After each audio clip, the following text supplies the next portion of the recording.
सास का आदान प्रदान। वे दूसरे की थाली में घी ज्यादा दिखता है, कहावत है ना। तो उसी कहावत से प्रेरित होकर ये कहानी सुने। मीरा अपनी सहेली सीमा से कहती है, क्या रे सीमा, तेरे जैसी सास भगवान सबको दे। कोई रोक टोक नहीं, कोई बोलियां नहीं, आराम से रहती है और आराम से रहने देती है। एक मेरी सास है। माना कोई रोक टोक नहीं है, लेकिन दूसरी कई परेशानियां हैं जो मेरी सास के साथ है, तू नहीं समझेगी। चल अच्छा रखती हूँ, ननद आई है, उसकी खातिरदारी करनी है। मीरा सीमा की सास से काफी इम्प्रेस रहती है। फिर एक दिन सीमा मीरा के घर किसी काम से जाती है। मीरा की सास कहती है, हाँ भाई सीमा, क्या करने आई है? घर में कोई काम धाम नहीं है क्या? सीमा को तो शौक लगता है, ऐसे कोई कैसे बोल सकता है।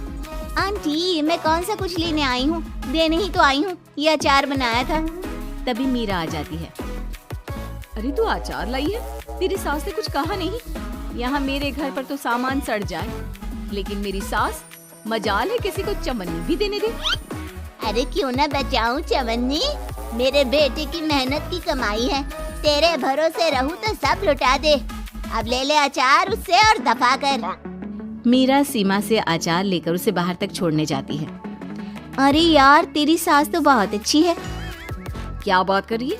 कितनी तो बेइज्जती करती तेरी, लेकिन फिर भी तुझे मेरी सास अच्छी लगी। मेरे घर आजा कभी, मेरी सास को देखेगी ना तब पता चलेगा। अरे इससे ज्यादा बुरा क्या हो सकता है। जरूर आऊंगी मैं तेरे घर, लेकिन मैं कुछ लेकर नहीं आ सकती। हाँ, देख रही है ना मेरी सास का हाल। हाँ हाँ, कुछ न लाना, मैं तो कहती हूँ खाली झोला ले आना बस। सीमा चली जाती है। फिर क्या, दोनों अपने काम में लग जाती हैं। लेकिन एक रोज न जाने क्या होता है, मीरा सीमा के घर आती है। सीमा की सास कहती है, अरे सीमा, देख तो कौन आया है, तेरी सहेली मीरा। मीरा, आज कैसे यहाँ पर? आजा आजा। और ये हाथ में क्या है तेरे? क्या मतलब? कुछ नहीं आंटी जी, ये तो खाली थैला है। वो क्या है ना, मंडी जा रही थी तो सोचा मीरा से मिलती चलूं। अरे काहे को मंडी जाना, कल ही मेरा बेटा सब्जी लेकर आया है। अरे मीरा, जरा सीमा का ये थैला तो भर दे। मीरा घबरा जाती है। अरे नहीं नहीं माँ जी, बिल्कुल नहीं, मैं कुछ नहीं ले सकती। हम लोग ना अलग सब्जियां खाते हैं। खैर, मीरा सब्जी तो नहीं लेती, लेकिन सीमा की सास तो न जाने क्यों कद्रदान हुई रहती है। अरे मीरा, जरा चिकन मटन बना ले, तेरी सहेली आई है। मैं फोन कर देती हूँ, वो दे जाएगा। और सुन, मिर्च जरा तेज कर देना। लेकिन मीरा तीखा नहीं खाती है माँ जी। अरे खाना चाहिए, अब सीसी करेगी ना तो नाक का सारा कचरा भी निकल जाएगा। हाय रे, कितनी अच्छी है तुम्हारी सास। हाँ, तभी आसपास के सारे यहाँ खड़े हो जाते हैं सुबह से ही। अभी 2 मिनट रुक ना, खुद पता चल जाएगा। तभी पड़ोसन आती है। अरे बहन जी, चाय का वक्त हो गया, सोचा चली आऊं आपके घर। अरे क्यों नहीं, वो क्या है ना, बहू की सहेली आई है तो चिकन बन रहा है, वो भी लेती जाना। मैं जरा ज्यादा ऑर्डर कर देती हूँ। और हाँ बहू, पकोड़े भी तल ले चाय के साथ। जा जा मीरा बेटी, सीमा की मदद कर दे जरा। मीरा सीमा के पास किचन में जाती है, जहाँ सीमा सास को कोस रही होती है। घर में कितनी मुश्किल से सब्जी और राशन आता है, लेकिन ये नहीं समझेंगी। अरे पिछले महीने भी 2 बार राशन लाना पड़ा था, लेकिन ये है कि सच्ची यार, फिर भी तू लकी है, तेरी सास कम से कम मेरी सास की तरह तो नहीं है। मीरा कुछ देर रहकर वहाँ से चली जाती है। दोनों बहुएं किसी तरह सास के साथ दिन काट रही थी कि एक दिन सीमा कहती है, नहीं माँ जी, बस करिए, तंग आ गई हूँ मैं आपसे। मैं अब आपके साथ नहीं रह सकती। एक बार, बस एक बार आप मेरी सहेली मीरा की सास की तरह बनकर देखिए। अरे कितनी अच्छी इंसान है वो, कितना सोचती है घर के लिए। दूसरी तरफ मीरा, माँ जी कैसी हैं आप? कुछ तो सोचा करिए, समाज नाम की भी कुछ चीज होती है। बस एक बार मेरी सहेली सीमा की सास की तरह बनकर देखिए। अरे कैसे जी जाती है जिंदगी, उन्हीं से पता चलेगा। दोनों की सास को आता है गुस्सा। अरे भाई, कोई छोटे बच्चे तो है नहीं जो किसी के साथ तुलना कर दे और वो कुछ ना कहे। मीरा की सास कहती है, मुझे तो सीमा के पास ही छोड़ा। सीमा की सास कहती है, तू ना मुझे मीरा के पास ही छोड़ दे। दोनों एक दूसरे से सलाह करती हैं और सासों का किया जाता है आदान प्रदान यानी एक्सचेंज। अगली सुबह मीरा की बदली हुई सास। अरे मीरा, मेरी बेटी आ रही है। मीरा को तो आदत थी कि घर का कोई भी आए दमड़ी ना निकले, ना कुछ बनाना ना कोई लेन देन। अच्छा माँ जी ठीक है, कोई बात नहीं। अरे कैसा कोई बात नहीं, अरे लाओ 16 तरह के पकवान और ननद को देने के लिए सीधा निकालो।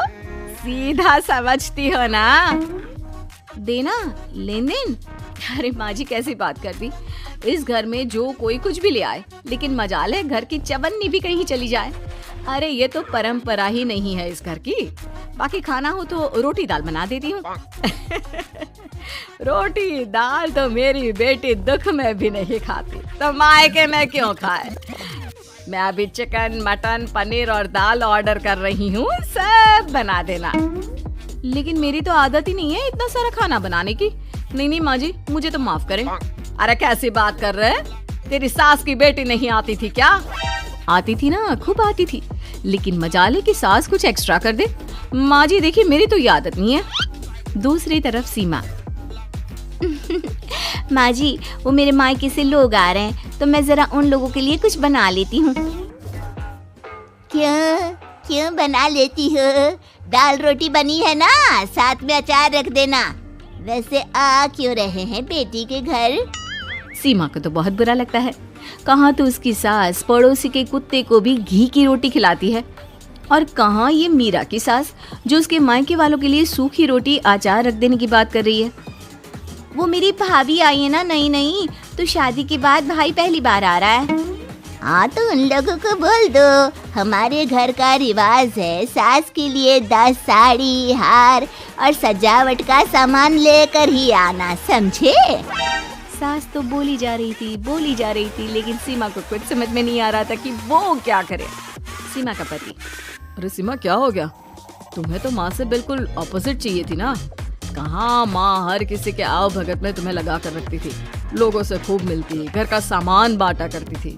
अरे याद है ना, तुम्हारे घर वाले आते थे 1 पैकेट लेकर और जाते थे पूरे 10 थैले के साथ। अब आएंगे 10 पैकेट लेकर और जाएंगे खाली हाथ। सही है। नहीं, मुझे नहीं चाहिए ऐसी सास, ये सब तो मुझे पता ही नहीं था। सीमा घबराकर मीरा की सास को लेकर उसके घर जाती है, जहाँ मीरा। सीमा ले जा अपनी सास भाई। हाँ मैं भी तेरी सास वापस ही देने आई हूँ। चलो मम्मी जी, मेरे लिए तो आप ही सही हो।